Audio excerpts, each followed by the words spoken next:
ask you. Aaron Rodgers, when's he coming? He's going to be here. He's going to get it.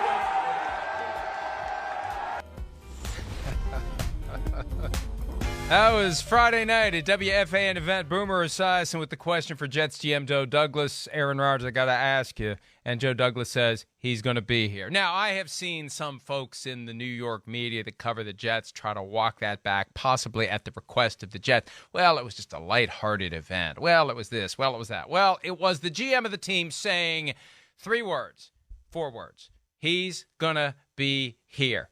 4 words. So there's no walking back from that. We all know he's going to be there. Right. Of course he's going to be there. The only way he's not going to be there is if he decides to say, my intention. Right. My intention, right? Another fun with words that start with I chapter from Aaron Rodgers, from immunized to intention, but he's not going to do that. He couldn't pull that off. He would be the most hated man in New York. He could never go to New York or New Jersey ever again in his entire life if he pulls that one. Right. He couldn't. So he's going to be there. And I think the trade, it dawned on me late last week. I think at this point, I think Miles Simmons and I were talking about it on Friday. I think the trade is going to happen when the pick that the Packers are acquiring in round 2 from the Jets is on the clock, just as the final safeguard for the Packers, because if you get that pick too early, then you're telling anybody drafting behind you, go ahead and try to leapfrog us. I think the deal is getting done. This is old school draft strategy. Never get a pick prematurely. If you can get the pick while it's on the clock, get the pick while it's on the clock, then you don't have to worry about anyone jumping you for the guy you're going to take. I think it happens Friday the 28th. During round 2, when the Jets have back-to-back picks 42 and 43 because they have the Browns' second-round pick from the Elijah Moore trade, I think that's when it's going to happen. Not a second before, not a second after. When the pick is on the clock that the Packers get round 2 this year, then they'll finalize whatever they get in 24, whatever the Jets get back in 25 if Aaron Rodgers only plays 1 year. Those are the 2 sticking points. They're going to get it done.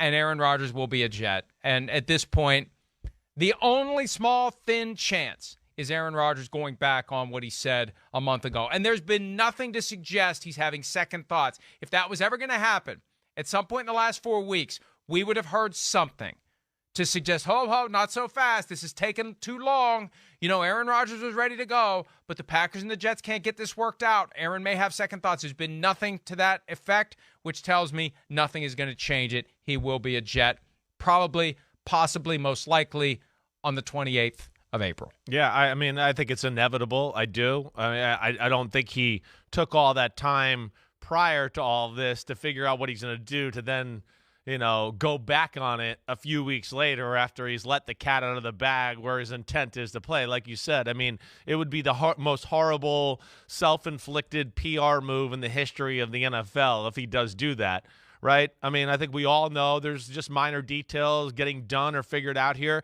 I will say, I don't know if I'm with you that it's going to happen around the draft. I don't know if it's going to happen that late. If I'm Green Bay, I don't know if I want them that late. I'd rather have the 2 picks so I know maybe I want to trade back up into the first round. I want to be able to work them the way I want to work them.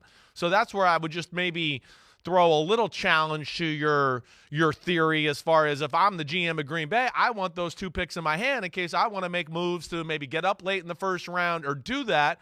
And they have more value that way instead of, oh, wait, it's my pick and now I have to pick right here. That would just be my 2 cents. I don't think your thought's crazy either. I'm just saying if I was Gutekunst, I'd rather have them in my hand to play with them a little bit and have leverage on maybe other moves I'd like to make. I just know that the old school mindset, the old school football guy mindset, which I would assume Gutekunst is more like that than the new age, what you're saying, have all your pieces and be able to look at the chessboard, et cetera. And I've heard this time and again over the years, if you're acquiring a pick, either trading up or trading in, never acquire it before the pick is on the clock. And we're getting this close to it. We're now 18 days away from the second day of the draft.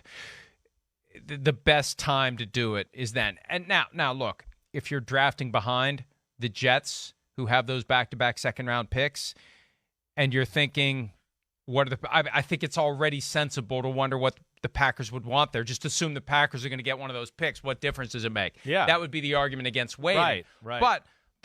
But here's the reality is it's deadline driven, and the deadline is when the pick is on the clock. And there's no reason for either side to move toward their bottom line prematurely.